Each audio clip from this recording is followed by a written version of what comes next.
গভীর রাতে কক্সবাজার সমুদ্র সৈকতের সুগন্ধা পয়েন্টের বালিয়াড়িতে বসানোর জন্য এভাবে টেনে টেনে নিয়ে যাওয়া হচ্ছে ভ্রাম্যমাণ দোকান। এভাবে একের পর এক দোকান স্থাপনের মহোৎসব শুরু হয়েছে। গত 5 দিনে সুগন্ধা পয়েন্টে রাতারাতি অর্ধশতাধিক ভ্রাম্যমাণ দোকান বসানো হয়েছে। গভীর রাতে এভাবে ভ্রাম্যমাণ দোকানগুলো টেনে টেনেই নিয়ে বসানো হচ্ছে। যদিও বা দোকান বসানোর ক্ষেত্রে কক্সবাজার জেলা প্রশাসনের কোনো নির্বাহী ম্যাজিস্ট্রেটের উপস্থিতি নেই। অতীতে কার্ডের অনুমতি থাকলেও নির্বাহী ম্যাজিস্ট্রেটের উপস্থিতিতেই দোকান বসানোর কার্যক্রম ছিল, কিন্তু গত কয়েকদিন ধরে গভীর রাতে দোকান বসানো হচ্ছে যে যার মতো করে। এতে গভীর রাতে ভ্রাম্যমাণ দোকান বসানো নিয়ে ব্যবসায়ীদের মাঝে চলছে নানান ঝগড়া। বিশেষ করে সুগন্ধা পয়েন্টের পরিত্যক্ত ডেস্টিনি ভবনের সামনের সৈকতের বালিয়াড়িতে বসানো ফিশ ফ্রাইয়ের গলিতে চলছে নানান অপকর্ম।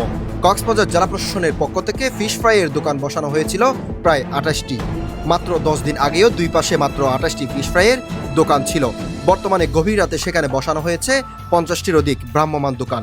পর্যটক চলাচলের রাস্তা এবং ফিশ ফ্রাইয়ের দোকানে যাতায়াতের রাস্তা দখল করে বসানো হচ্ছে ভ্রাম্যমাণ দোকানগুলো। গভীর রাতে প্রশাসনের অগোচরে এভাবেই দোকান বসানোকে কেন্দ্র করে সেখানে তৈরি হয়েছে বেশ বিশৃঙ্খলাও। রাতে চলছে দোকান বসানোর প্রতিযোগিতা। গত এক সপ্তাহ ধরে নতুন করে দোকান বসানো হলেও কক্সবাজার জেলা প্রশাসনের তেমন নজর নেই সেদিকে। অথচ জেলা প্রশাসনের বিতর্কিত কার্ড নিয়ে চলছে ব্যবসায়ীদের মধ্যে বাকবিতণ্ডাও, দাওয়া পাল্টা দাওয়া। একজনের দোকানের জায়গায় অন্যজন গভীর রাতে দখল করে প্রতিযোগিতা চললেও এসব প্রতিকারের কোনো ভূমিকা নেই কক্সবাজার জেলা প্রশাসনের পর্যটন সেলের নির্বাহী ম্যাজিস্ট্রেটের। বলতে গেলে বিতর্কিত কার্ড ও গভীর রাতে দোকান বসানো নিয়ে ব্যবসায়ীদের মাঝে লাগিয়ে দিয়েছে মারামারি ও ঝগড়া।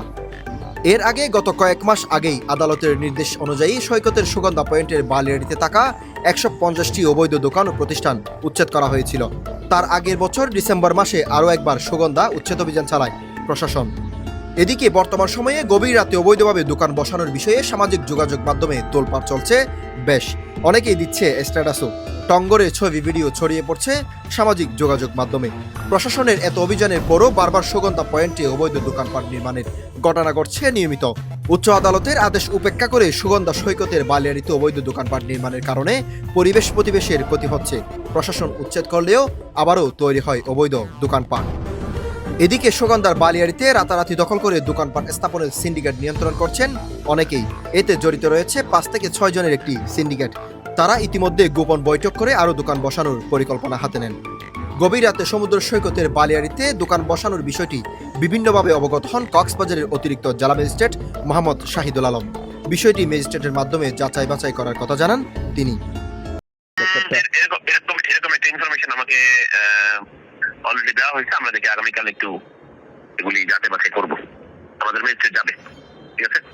কক্সবাজার জেলা প্রশাসনের কার্ড থাকলেও ম্যাজিস্ট্রেটের মাধ্যমে দোকান বসানোর দাবি জানান স্থানীয় ব্যবসায়ীরা।